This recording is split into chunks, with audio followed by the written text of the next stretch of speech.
Hi guys. It's Lisa Unger, and I am here for three good things. And I'm reporting from Florida, where there is currently a hurricane bearing down. And but basically, I'm just ignoring that because today I get to hang out with my wonderful friend, amazing best-selling, award-winning author Carol Goodman. She is hailing from, where are you, Carol? Are you in? I am in the Hudson Valley, north of New York City, about an hour north. And so I have read many of Carol's books. I'm a huge fan. She's just a stellar writer, and just her work is very character rich. Her prose is beautiful. Her plots are propulsive, and I'm one of the lucky few people who are reading her newest book, which is going to be out is 2021. 2021, June in June 2021. 2021. The Stranger Behind You. Mm-hmm. The A little Stranger Behind. similar to another book. Right. I mean, there's only so many places where a stranger can be, right? He can be behind you, beside you, inside you. It's oh, and there's Jack. He's making his move. So I think I'm not going to give anything away about it. It's just that oh, look at him. He's such a I handsome. know, that's perfect. Let me get in here. I'm not going to give anything away about it, but it's very like ripped from the headlines, very current, super propulsive, and just really rich in character, as all your books are. And I'm completely hooked. And in fact, I was reading it before I tuned into this, and as soon as we hang up, I'm going to go back to it. So you're interrupting my reading by being here with me to chit chat. Book. Sorry about that. Thank you so much for reading it. Thank you, Oh Lisa. my God. I love it. And I'm your huge devoted fan. And so I'm thrilled that you could be here with me today to talk about three good things. Yeah. Well, first and foremost, being here is such a wonderful thing. And thank you so much for all those nice things. And yes, I'm a big fan of yours and have been reading you for years and years before I met you. And it was, it's just great to continue. And I've got a secret book that I'm going to all that. Awesome. I'm so excited. I love surprises, as you know. So three good things is something that I started doing at the beginning of the pandemic. And I did it because, it's kind of my natural tendency to counteract negativity. Like I just, there was nothing but darkness and negativity and sadness on the news and on the television. And so this was kind of my, attempt to kind of put some good stuff out there. And also, I think of myself as an extreme introvert. Which people always laugh when I say that, because they don't think I present like an introvert, but I am. But I found that I'm maybe not quite as much of an introvert as I thought that I was. And so I miss my friends, I miss my author pals, and I forget like how often I get to see the people that I really love and care about, my friends, and how often who don't live near me, and how often we get to, go out to dinner or sit on a panel together and talk about things. So that's the other reason why I started doing this. So thank you for joining us and for sharing your three good things with us. I know everybody's gonna love to hear from you. So we start usually with a book, a favorite book. It could be something that's like a longtime favorite, something that you go back to again and again for comfort, or something that is currently transporting you right this second. Well, I have a couple books. Okay, that I want to talk about. You can do as many as you want. I'm going to start though with, I made a quick trip. One of the things that has helped me during this time is my local independent bookstore, Oblong Books in Rhinebeck. Oh yeah. And I went and picked up Lee's newest book, which I am so excited to read. And the only reason that I haven't read it thus far is I have to blame Jane Eyre. Because I've been teaching a class in the Gothic novel, and I've been rereading all those books. So I haven't been able to read my, new things I wanted that have just come out. So I'm so excited to have this Oh, thank you. as soon as the Thank class is you. over. And I love Oblong Books. That's where I bought my most recent copy of The Sea of Lost Girls. I don't have a copy of it, but I have it on this. And there you are. Look, there's your author book. There. Thank you. Thank you. I appreciate. I remember they because they at Oblong, after I did an event, they'll have orders that come in, and I'll sign the books. And I remember I got to sign one for you, and that was so much fun. Yes. And it's so great to. It's great to have a local independent bookstore. It is. It's really important, now more than ever, to keep supporting our local bookstores and all our local stores, because small businesses are, this is such a hard time for them. That I go and make my coffee from my local independent coffee shop, all that java. And but so Oblong is a great resource. And so books that I've been reading. So of course, as I said, I had to blame Jane Eyre for not having read anything else. Which is, by the way, one of my all-time favorite books. I mean, maybe all of ours, maybe like everybody.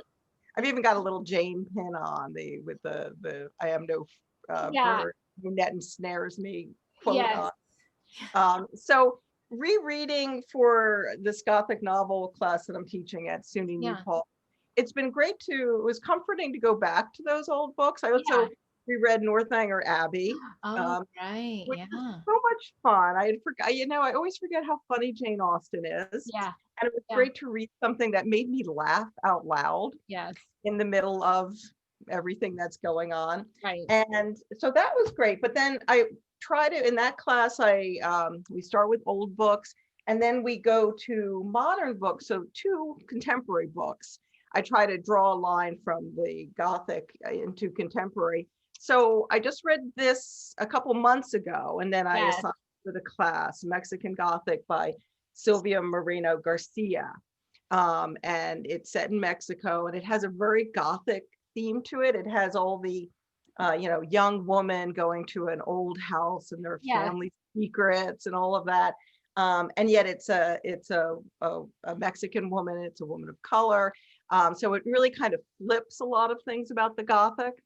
It's definitely, and it's also, it kind of brings, I just recently read it as well and really loved it. And it also kind of brings a little bit of that humor into it, that kind of sort of the main character is very just sort of fun and funny. And also, she's just got, a lot of personality, and sort of the descriptions are very vivid, and you could see like a lot of colors. And there's like one point where she's talking about the wallpaper, and talks about how, like, I guess in Victorian England, there was like this, poisoned wallpaper, like I guess whatever glue they use, and it was like leaching out, and which I don't know, that was one of the details that stuck with me, and it's been kind of stuck in my head for a while, like, the walls. Yes, I think it was arsenic. There's like arsenic in she was talking about. Exactly. Yes.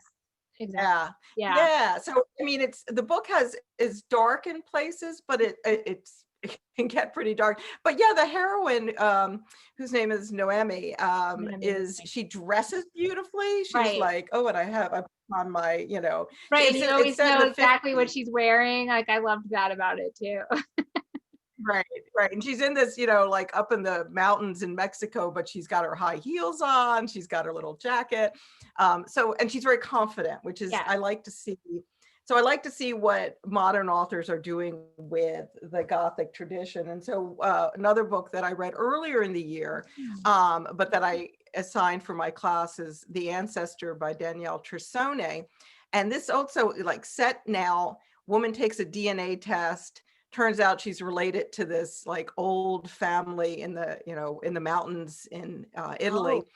And ends up there in this this castle in the mountains, and it's very rich, and the atmosphere is very brooding and a little bit scary, but it's a very modern woman and a very modern situation. What would you do if you took this DNA test and it turned out you had this Ooh, that sounds great. I'm all over that one. That sounds so good. Yeah. So those are some of the reading, and this was fun too, because I reviewed this book for the Times, and they asked me, "Do you know Danielle Trussoni?" And I said, "No, I've never met her. I don't know Right. her, because you can't review if you do." Right. But since I reviewed it, she reached out, and we've become friendly since then. And that was like another, like, I made a friend during the pandemic, and like Right. like you, I've missed going to the conferences I where, know. I get to meet and talk to my writer friends. And so it was this funny little gift of, she lives not far. And so we've taken a few socially distant walks. Oh, So, that's so nice. I love that. and I was like, Yeah. wow, I didn't expect that to happen during the pandemic. Yes. Yeah, I know. And that, I mean, I've actually made a lot of connections doing this as well. Like I've had a couple of people reach out to me and want to come on Three Good Things. I've had readers ask me to invite people to come on Three Good Things. And so I've done that. And I've met a lot of people as well, like sort of all over the world, Poppy G in Australia and Mark Edwards in the UK. And I've been able to connect with people in this really new way, and that's kind of a blessing of Three Good Things as well. Yeah, it's wonderful to be able to. I mean, of course, we'd all like to be together in person, Yeah, but the fact that I'm able to see you, spend the morning with you from Florida. I You're know, it's in so New nice. York.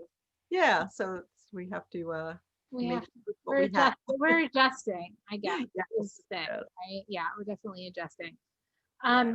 Yeah, so I guess another thing, obviously we're all readers first. All writers are readers first, right? We're Mhm. always like sort of, we fall in love with story really early, and most readers and writers just love story across all formats. And so most of us like are big film and Mhm. television buffs. I mean, there's so much amazing programming now, so many really, really interesting things going on.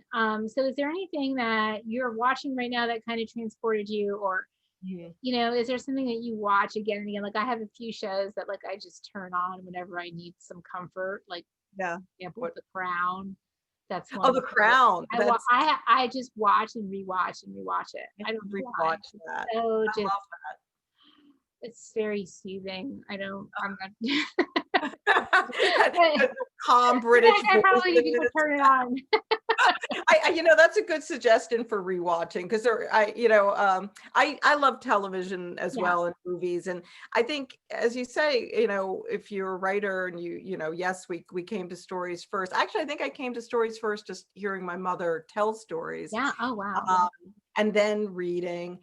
But I love stories so much that I love watching long form. I love the new kind of long form limited series. Yes, I love that too. I love Yeah, that too. that's because it feels like you can really get deep into a story. So one Yeah. of the ones that I watched recently was, and this will reveal just how dark a person, The Haunting of Bly Manor. I'd watched on Yeah. Netflix, and I waited for my daughter, who had sheltered with me for a few months up Mhm. here, and then she went back to the city. But she came up for Halloween, the most important holiday of them Of the all. year, of course. Right? For us. She came up for a week, and we both promised that we would wait and watch The Haunting of Bly Manor together. So we binged it in like 2 nights. Oh, you did. So did you watch the one that came before it, The We Haunting of did. Hill Yeah. House? Yes, we Yeah, watched so it I last recently just watched that because I have to admit, when I first watched year. it scared me and unsettled me so much. In fact, I was watching it with Lori Roy, who, I don't know if you've ever met Lori, but she's a fantastic writer who lives down here in Florida. We were watching it at the same time. And she had Uh-huh. said to me one day, she's like, I think I'm going to start watching this during the day because I can't watch it at night. And I was like, you know Uh-huh. what? I think I can't watch it at all because I am really like unsettled. And so I kind of walked away from it, and then I went back to it, and it's really just so it's really just, it's brilliant, actually. It's really It's brilliantly really good. And I do have to tell you that The Haunting of Bly Manor is not quite as scary. written. Okay. Uh, The Haunting of Hill House, which I waited for actually my daughter and stepdaughter to come Okay. up, I think last Thanksgiving probably, or last Christmas. Yeah. And I had them on either side of the couch next to me. I couldn't watch it in the house by myself. Yeah. It was Even with my really, husband here, it was scary. it was But I really thought scary. also I thought really brilliant. And also, a lot of, I love like spooky stories that are also about like very psychological, and that Yes. are about families. And I think that one really was about family. So The Haunting of Bly Manor, a little less jump scary, Yeah. uh, but also really, I thought, profoundly about families and trauma, and Right. mortality. And I loved it. I thought it Yeah. was just so good. Okay. And, That's and it had a beautiful love story in it. okay. And so I would recommend that. But Uh, then, so she was up here for Halloween, and we watched that, and then we needed something lighter. So we rewatched, which I don't know how many times we've watched it. We watched Arsenic and Old Lace, Oh, the okay. old Cary Grant movie. Yeah. Which is also, it's set on Halloween. So it's this, it has like all the spooky Halloween vibes, but it's not at all scary. It's just funny. And Cary Grant is hilarious in it. My daughter said he looks like a bird in it. He like makes these, I can't do that. I don't have a long enough Yeah. neck. Oh, I'm gonna watch that with Ocean. She loves old movies like that. I don't think I've watched that with her. Oh, she'll love it too. Yeah. And Yeah. it's just, it has like this very sort of autumnal feel to it. Like you Mhm. see leaves, floating by in the outside, but just hilarious, Okay, perfect. That's and great. very comforting. That's great. Yeah, I mean that, and that's we have sort of, gone back to old movies with Ocean, and I Mhm. just find there's something so there's something so comforting about them, like Mhm. older movies, and even older novels. And I don't mean by that, I don't mean even like classic literature. I mean just novels that were written a long time ago. Like there's Mhm. just like there's a respect for just good storytelling Yeah. that I sometimes miss. And this is like one of the things that I love about your books, is that there's like a respect for just good storytelling. Mhm. There's not like any, like, there doesn't need to be a gimmick, there doesn't need to be a jump scare, there doesn't need to be like, the so-called hook You're right. or whatever. It's like it was just enough to pick up a book that was good and be involved in the story, and be Mhm. involved in the characters. And like when I get to that, when I get to sort of appreciate that again, I always feel very happy about that. Yeah. The pacing, I think, is different too, because Yeah. it's pacing of a different world, Yeah. where we're not all, we were talking before about like refreshing our phone Right. screen. Exactly. So, Like, yeah, I mean, for sure, and I think that, the art of good storytelling, requires that the pacing be a little bit slower than is demanded by the current reader at the moment, or the sort of supposed current yeah. reader. Yeah. And because otherwise, without it, without, sort of taking a minute, then you really can't create the rich story that I think Mhm. readers really do want.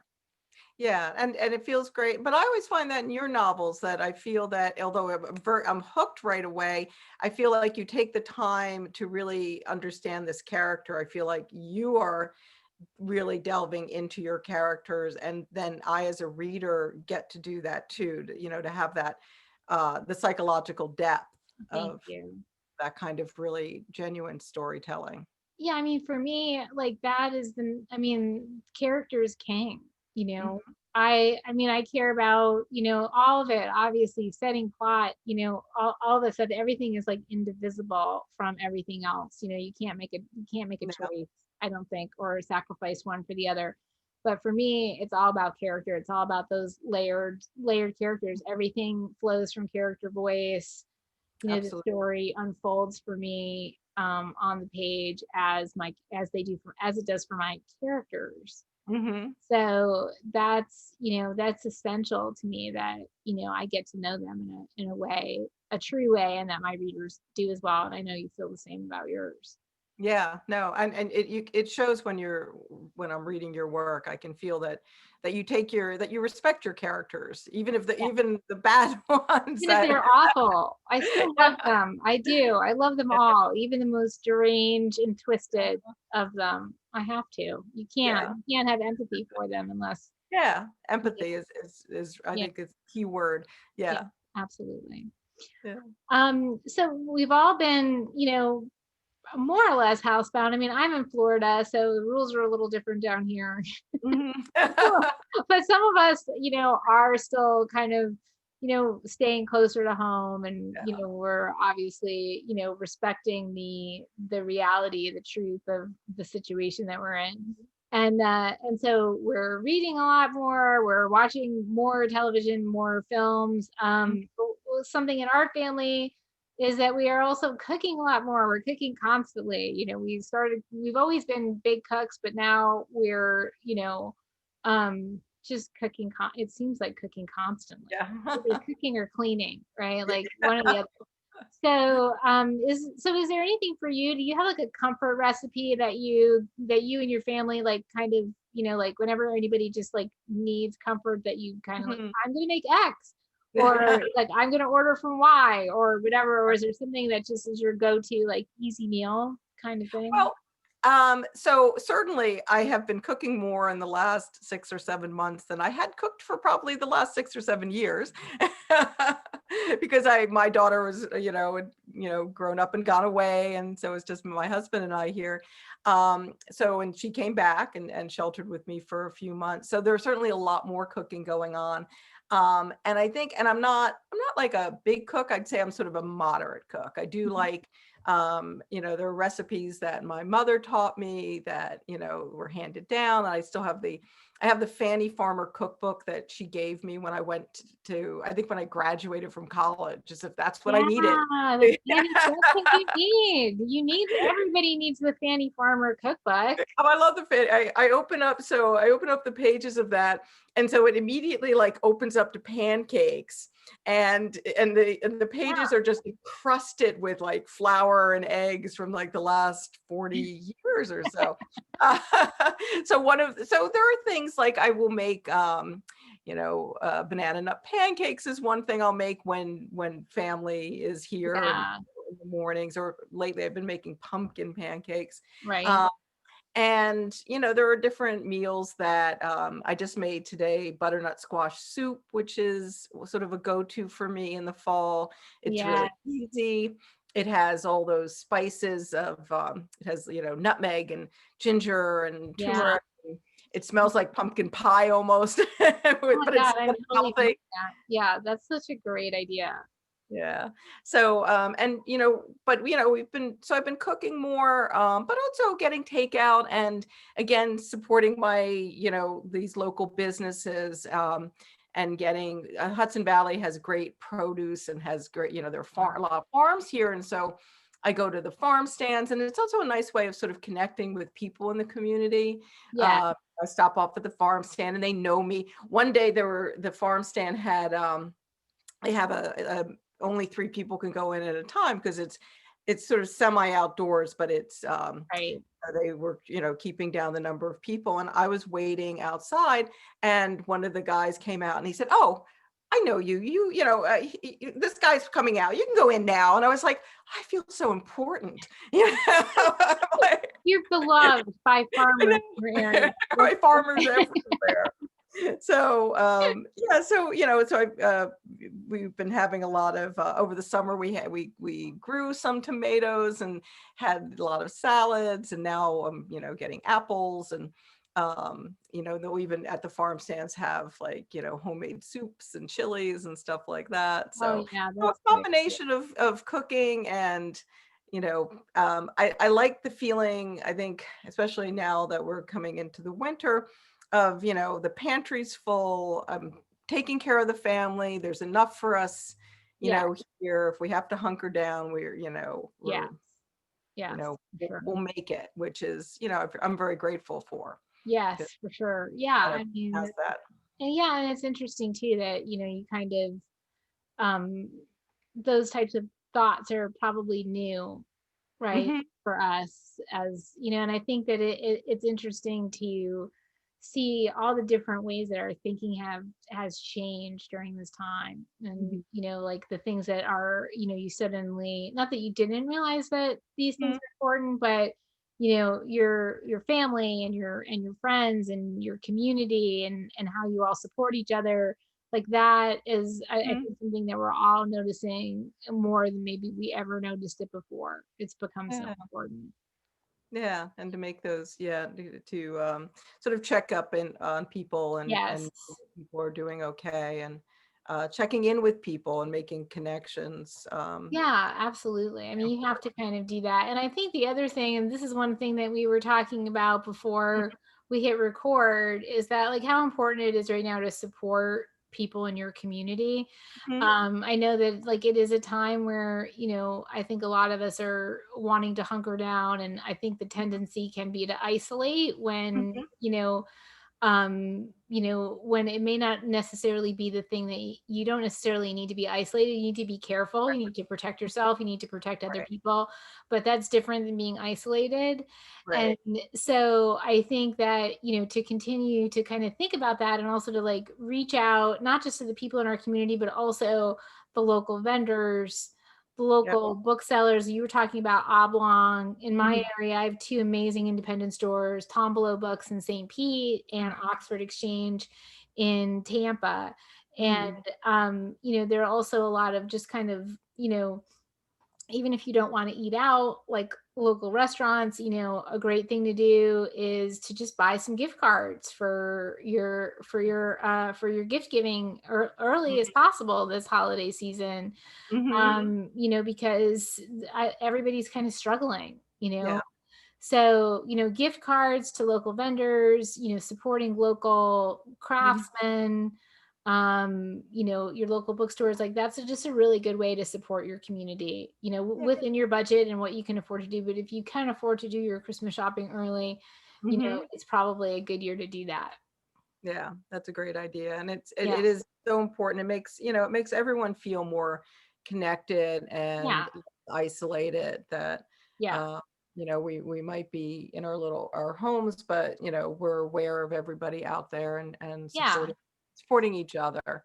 And supporting each and doing this show for giving Yeah. authors a chance to have a place to hold up their book. you know Yay. that's You that's like, supporting all the writers who don't get to go do their events yes.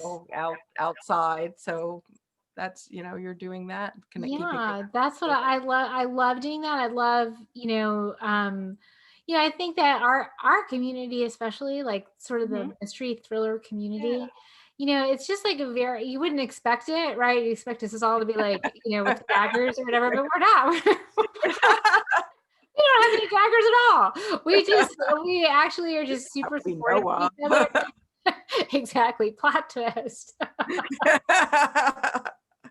um yeah, I mean, I think we're all just really supportive of each other. Like I don't ever, and maybe this is naive of me, although I mean, I don't know that I can be naive after being in this industry for as long as I've been in the industry. And but I just feel like we all really go out of our way to help and promote and support each other. Like I don't view my fellow authors as my competition. Mhm. People don't just buy one book, and if people love to read and love to read story, they read as much as they can, so I Right. always feel like, Lisa Gardner always says, a rising tide lifts all boats, and I love that. When the first time I heard her say that, I'm sure, she heard it from someplace else, but I was like, that is really so true. And that's how I feel about our community, that we're always like sort of looking out for each other, and saying, hey, try this book, try that book, because your readers, especially when you start connecting with them the way I connect with my readers, like I know that they're looking for the next great book. I know that they want to read something that they love. And so I want to give that to them as like part of, their relationship with me. Yeah, no, that's so great. And I agree that the mystery writing community, I think, I hear this from people who come in from other genres that I won't mention, but I mean that they say, wow, this is much more supportive than some Yes. other, and it's because it's not a zero-sum game. It's, Right.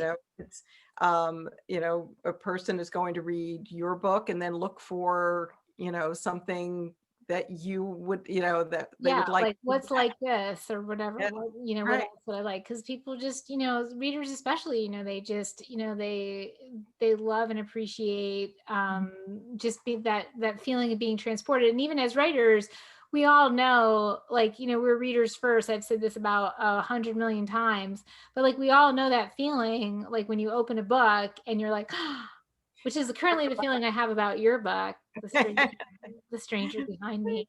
And you open a book and you're like, oh, this is going to be so good, and you have that reader joy, that reader excitement. And everybody who is in this industry, who's a writer, who's a reader, who's an editor, everybody knows that feeling, and they're always looking for it. Right, right. Yeah. Yeah, no, it comes, and I always am grateful for that, because there are moments where you have that little twinge of jealousy at and I hear other, sometimes I hear, it's hard to avoid, like, oh, why not my book? But the it always, to me, is erased by, and I'd like to say by my great humanity, but it's actually erased by, ooh, that book sounds good. Like, ooh, I I better get that. I'm so jealous. I better go read that. I can never go too far down the hole. the enemy path, right? Without, I go a little bit, but then I'll be like, but it's good. Yeah, I actually want to I read mean, it is competitive, and there are only so many slots for things. And, like I guess we've all had our moments, we've all had our things where we were the book where everybody was like, oh, why not my book? So I always think it kind of balances itself out. Yes. And more books for us to read. And that's right. And more books for us, because we never stopped being that kid. I mean, at least I know, like, I never stopped. Like, for me, like, writing was writing, and especially reading, like, that was like kind of my first safe place. When I was a kid, we traveled a lot, and I was always the new kid. I was always like, I always felt like I was on the outside looking in. And so, but I always had a book, I could always like open that book and like go into that space.